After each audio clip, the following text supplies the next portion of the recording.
Tao mizay ao tsy nisalasala fitiavana miako azy ny lalalala tsy nampoiziko zaho tafararona haigny ala zaho le tena natoky naneo ty ahy fa tsy mba nitotsy ka le raha sarisary atramo fitiavaka nisy soloky nalahelo ty foko sanandro mitoro marare nampijalinao fitiava tsy feno ro tsy zarizary kanefa henane zaho fa tsy ane turonao ko henane zaho ro mitomany valaky ampela farany tiako solasoloanao zao ny fara maty taminao zao ny tara angamba tsy anjara natonga ny vafoko atafara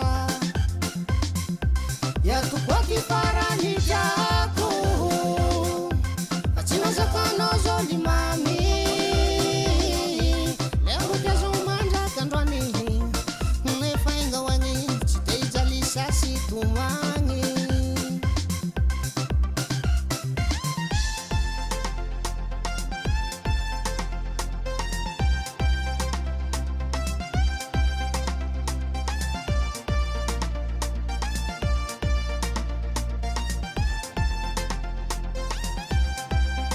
taritysanandro zao tampaty foto fa bototsy koa tsy mimpolo nampijaly fagnaya tsy vitany zay mbo mirolo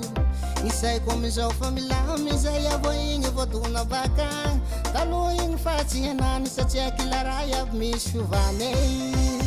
nalahelo ty foko sanandro mitoro marare nampijalinao fitiava tsy feno ro tsy zarizary kanefa henane zao fa tsy ane turonao ko henane zaho ro mitomany valaky ampela farany tiako solasoloanao zao ny fara maty taminao zao ny tara angamba tsy anjara natonga ny vafoko atafara yatokoaky farany tiako tsy nazakanao zao ny mamy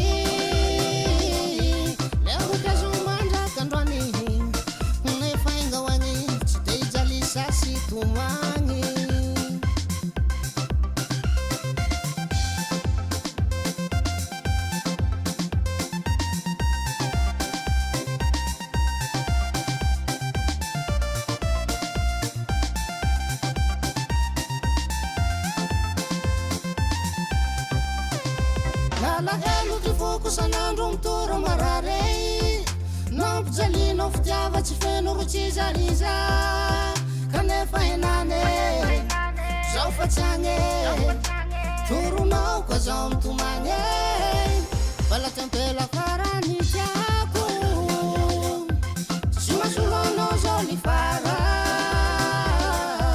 maty taminao zao ny tara angamba tsy anjara natonga ny vafoko atafara yatokoaky farany tiako